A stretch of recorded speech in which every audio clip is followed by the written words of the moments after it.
Hello friends, welcome back to our channel. மகாநதியில் upcoming review பார்க்கலாம். இன்றைக்கான ப்ரோமோ வந்து விட்ருக்காங்க. அது நம்ம எல்லாருமே நினச்சி பார்த்த மாதிரி தான் நடந்துகிட்ருக்கு. காவேரி எப்போதும் போல் தான் புருஷனுக்காக வந்து போராடி தருவேன், புருஷனை வெளில கூப்பிட்டு வருவேன் அப்படின்னு சொல்லி வந்துட்டு போலீஸ் ஸ்டேஷனில் அவங்கள போய் பார்க்குறாங்க, பார்த்து பேசுகிறாங்க. எல்லாமே நடந்துட்டு தான் இருக்குது. இங்கே வந்துட்டு ராகினி வெண்ணிலா எல்லாம் சேர்ந்துட்டு உன் புருஷனை கொண்டு வர முடியாது, வெளியிலே நல்லா மாட்டி விட்டோம்ல, அவ்வளோதான், உன் புருஷன் ஜெயிலே தான் கிடக்கணும். இனிமேட்டுக்கு வந்தாலும் வெண்ணிலாவை தான் கல்யாணம் பண்ணிப்பான், உன்னையெல்லாம் வச்சுக்க மாட்டான், அந்த அளவுக்கு நாங்கள் பண்ணிட்டோம் அப்படிங்கிற மாதிரி சொல்கிறாங்க. காவேரி எதுவுமே பண்ண முடியாமல் முழிச்சிக்கிட்டு இருக்காங்க. என்ன பண்ணுறதுன்னு தெரியல. ரொம்பவும் பேசுகிறாங்க. அந்த இடத்துல தாத்தாவும் வராங்க. அந்த நியூஸை கேட்டுட்டு தாத்தா வந்துட்டு பார்க்குறதுக்காக வக்கீலை கூட்டிகிட்டு வராரு. எல்லாத்தையும் பேசிகிட்டு இருக்காங்க. ராகினி வந்து ரொம்ப கடுப்பேற்றிடுறாங்க. உடனே வெண்ணிலா வந்து ரொம்ப அவங்களும் பேசுகிறாங்க.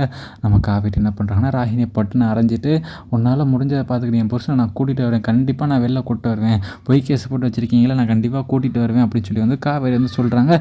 தாத்தாவை போய் பார்க்குறாங்க. தாத்தா எனக்கு ஒரு உதவி செய்வீங்களா, என்னம்மா செய்யணும் அப்படின்னு சொல்கிறப்போ, இந்த மாதிரி விஜயோட அம்மா அஜயோட சித்தி அம்மாவை போய் பார்க்கணும் அப்படின்னு சொல்கிறாங்க.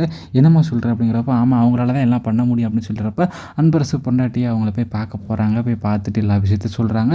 இந்த மாதிரி விஜய் வந்துட்டு உங்கள் புருஷன் வந்துட்டு போய் சொல்லி இந்த மாதிரி கேஸில் வந்து இது மாதிரி பண்ணிட்டார் அப்படின்னு சொல்லி வந்து சொல்லிட்டு, நீங்கள் வந்து உண்மையை சொன்னால் தான் என் புருஷனை வந்து வெளில கூப்பிட்டு வர முடியும் அப்படின்னு வந்து காவேரி வந்து அவங்கள்ட்ட சொல்லிட்டு இருக்காங்க. இதை பார்த்துட்டு தாத்தாவும், என்னம்மா யோசிக்கிற, விஜயும் உன் பையன் மாதிரி தானேம்மா, என்னம்மா நீ இவனுக்காக இதெல்லாம் பண்ண மாட்டியா, உன் புருஷன் இந்த அளவுக்கு பண்ணியிருக்கான், ஒரு பொய் கேஸில் இருக்காம்மா விஜய், நீ கண்டிப்பாக கூப்பிட்டு வரணுமா, அஜய்க்காக நீ பண்ணுறனா ஓகே, விஜயும் உன் புள்ள தானே, அவனே அஜய் மாதிரி நினச்சி பண்ணுமா அப்படின்னு சொல்லிட்டு இருக்காங்க. நீயும் அவனுக்கு ஒரு அம்மா மாதிரி தானே அப்படின்னு சொல்கிறப்போ, சரி தாத்தா நீங்கள் எதுவும் கவலைப்படாதீங்க அம்மா, நான் பார்க்குறேன் அப்படிங்கிற மாதிரி சொல்லிவிட்டு அவங்களும் போகிறாங்க. போயிட்டு ஸ்டேஷனில் வந்துட்டு எல்லா உண்மையும் சொல்லுவாங்க தான் நினைக்கிறேன். காவேரி அவங்கள கூட்டிகிட்டு வந்துட்டு கண்டிப்பாக வெளில கூட்டிகிட்டு வந்துடுவாங்க. ஓகே ஃப்ரெண்ட்ஸ், இந்த வீடியோ பிடிச்சிருந்துச்சா மறக்காமல் லைக் பண்ணி ஷேர் பண்ணி சப்ஸ்கிரைப் பண்ணிடுங்க. Thank you friends.